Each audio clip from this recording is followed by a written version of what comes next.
તો મુંબઈથી અન્ય મહત્વના સમાચાર સામે આવી રહ્યા છે। મુંબઈના ભયંદરમાં માછીમારીની બોટ સાથે ટક્કર થઈ હતી, જ્યાં માછીમારીની બોટ સાથે જહાજની ટક્કર થવાનો મામલો સામે આવ્યો છે। વહેલી સવારે કાર્ગો જહાજને ટક્કર મારી હતી, ત્યારે જહાજ અથડાતા બોટને મોટું નુકસાન થયું છે। જે અત્યાર સુધીમાં કોઈ જાનહાનિના સમાચાર નથી આવ્યા, ત્યારે બોટને થયેલ નુકસાનની ભરપાઈ કરવા માંગ કરવામાં આવી છે।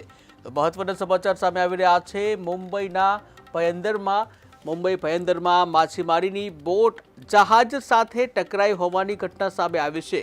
વહેલી સવારે આ ઘટના બની હતી। વહેલી સવારે માછીમારીની બોટ સાથે એક જહાજની ટક્કર થઈ હતી। જહાજ અથડાતા બોટને મોટું નુકસાન થયું છે, ત્યારે જહાજ અથડાતા બોટને મોટું નુકસાન થયું છે। વહેલી સવારની આ ઘટના છે। વહેલી સવારે માછી મારવા ગયા હતા અને તે દરમિયાન માછીમારોની બોટ છે એ જહાજ સાથે ટકરાઈ હતી અને જ્યાં માછીમારોની બોટને મોટું નુકસાન થયું છે। વહેલી સવારની આ ઘટના છે, ત્યારે અત્યાર સુધીમાં જાનહાનિના કોઈ સમાચાર નથી। જ્યાં બોટને મોટું નુકસાન થયું છે, ત્યારે બોટને થયેલ નુકસાનનું ભરપાઈ કરવા માંગ કરવામાં આવી।